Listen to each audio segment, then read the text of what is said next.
like attracts like. You have to understand, you are a magnet. Whatever you are, that's what you draw to you. If you're negative, you're going to draw negativity. You're positive, you draw positive. You're a kind person, more people are kind to you. So you're like a magnet, and you got to understand something about like attracts like. If you see it in your mind, you can hold it in your hand. You weren't really ready for the world, were you? But when you show yourself that you have the power to come into alignment, not just with who you were before you were born, but with all that you've become ever since, not just with you and all you've become, but with Source itself. When you show yourself that by being selfish, which means by reaching for the best feeling thought you can find on whatever subject is active, when you decide that you're going to take control of your relationship to who you really are, when you decide that you're going to tend to this gap between you, wherever you are on whatever subject you're experiencing, and who you really are and what you know about the same, now life is going to take a new form and shape. You're going to feel exhilarated. You're going to feel satisfaction. Those who are watching you will see you as someone who seems to create tremendously with ease. Everyone that I know who is able to get things into their life practices this. I call it the 4 reallys.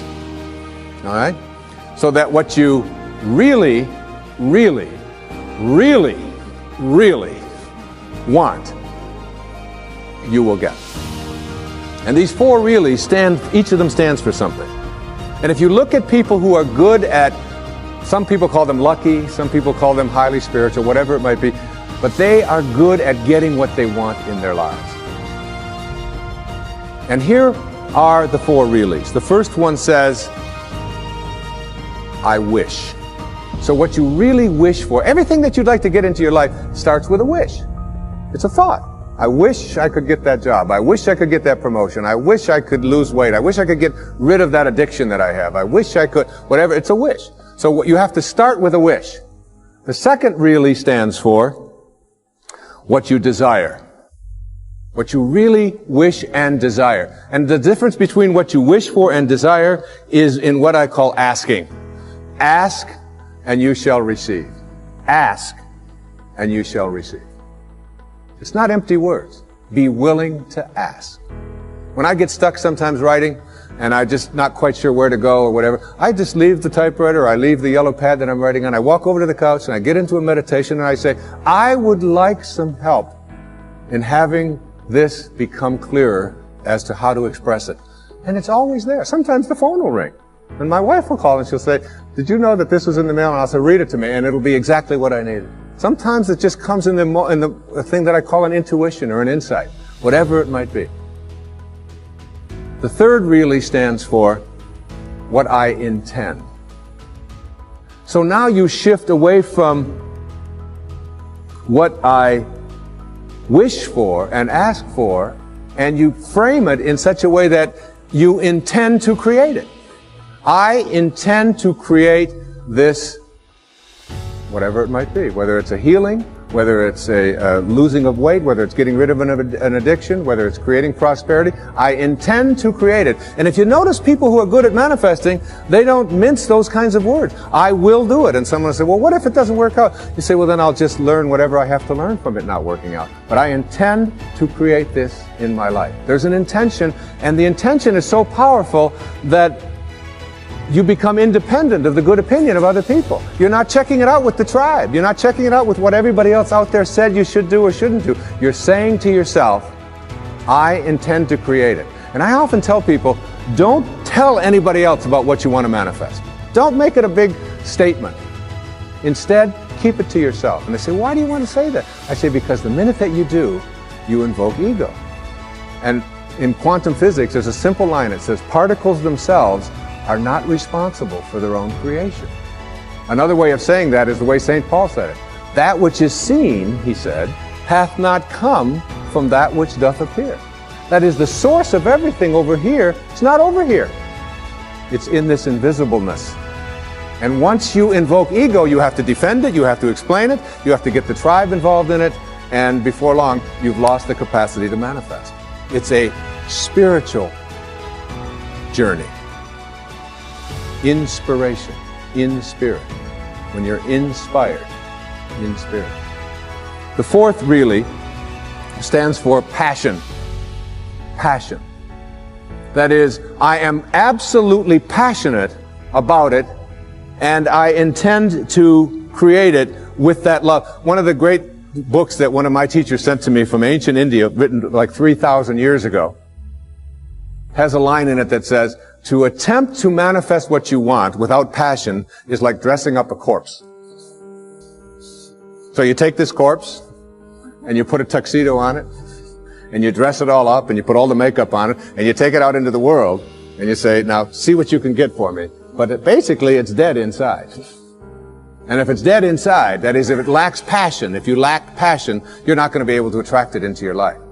So what you wish for, ask for, intend to create, and have passion about, you'll get. You'll get it. That's the good news. The bad news is that what you really, really, really, really don't want, you will also get. And this is one of the most difficult things for people to understand. And when you're dealing with the tribe and you're dealing with what is and what everybody else tells you is impossible, and somebody might be watching this and say, well, that's just a lot of nonsense. I mean, you can't just put your attention on something, think about it, and have it come true. It involves a whole lot of other stuff like that. You see, here's how it works. You cannot attract thin from I hate being fat. Because if what you think about is what expands, and what you're thinking about is hating being fat, then hating being fat is what you will continue to manifest. You act upon what you think about. You cannot attract prosperity from an inner consciousness that says, I hate being poor, I despise being poor. Because if you despise being poor, if you're angry about being poor, then being angry about being poor or despising it is what you will continue to act upon, and you'll be able to say, see? Now it gets worse. You cannot manifest what you want if your attention is on what is. If your attention is on what is and the circumstances of your life, that's where your thoughts are, then you will continue to create what is into your life. You've got to figure out a way to get your mental images, your energy, your attention, your higher awareness off of what is and onto what you want. And every time your thoughts are on what is, you shift it to what do I want? And it's even worse than that. You cannot manifest what you want if your attention is on what always has been. This is the way things are. You'll hear people say it to you all the time. These are the circumstances of life. Don't you understand? This is reality. Wake up. These are the way things have always been. There's always been poor people. You're one of them. That's just the way it is. And you watch that person, and being poor continues to manifest into their life. You always get what you want. Invariably. Even though you may think that it's entirely opposed to your wishes.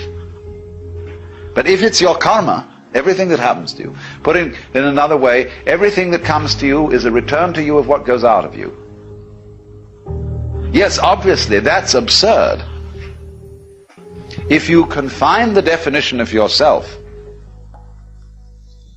to your voluntary, conscious behavior.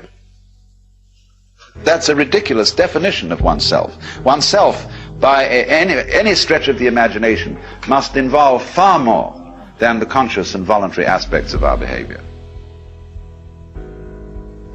And if we see that it involves intimately and inescapably the behavior of what we call the other, the not self, the environment, and see that these two are moving together like the two sides of the snake when it swims,